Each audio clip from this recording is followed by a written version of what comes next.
Senator Gary Hart said, you know what, we need to improve. Here's an idea to put on the table. Obviously, it got support. 25 years later, I've shared the number of schools, et cetera, and you're a part of that. Now, what's also very key in this history is what is the impact of charter schools? So the vision from that story I shared was increased autonomy for increased accountability. Where else do you see schools coming up every 5 years for renewal to say yay or nay, do you continue? Very rarely. Some districts do have some, you have your cycles, you have your WASC visits, et cetera. But does anyone here in their districts or county offices, do they make a decision for every school non-charter, yes or no, every 5 years? Any hands? No. Okay. Does every school get visited every year? Is there a comprehensive analysis of how they're doing? Raise your hand if that happens.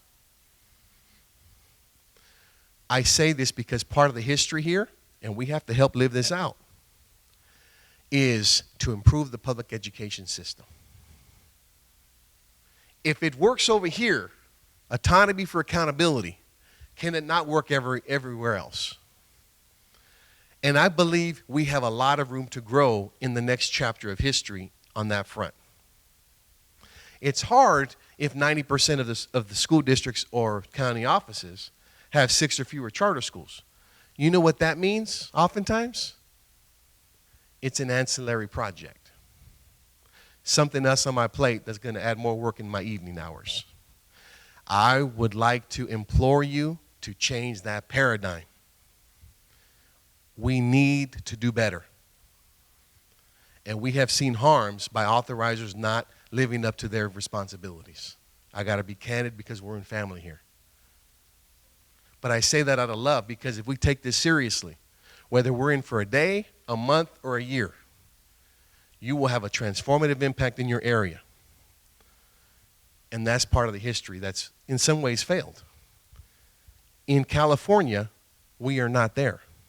Yes, LA Unified, a lot of charter schools, a lot of awareness, a lot of politics, et cetera. We have done some things.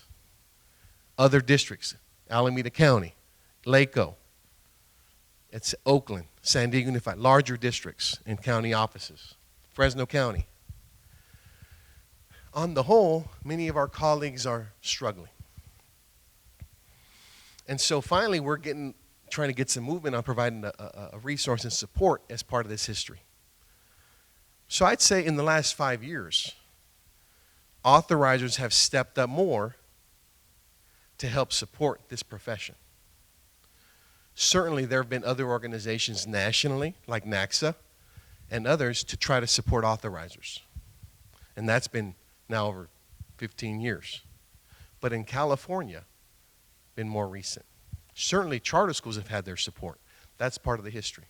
And Dave talked about his experience in one of those organizations. I've had experience in one of those organizations. But where has that been in authorizers? It's been very limited. And so we can expect that a little bit in a field that's about 25 years old. Again, a very nascent field professionally, right?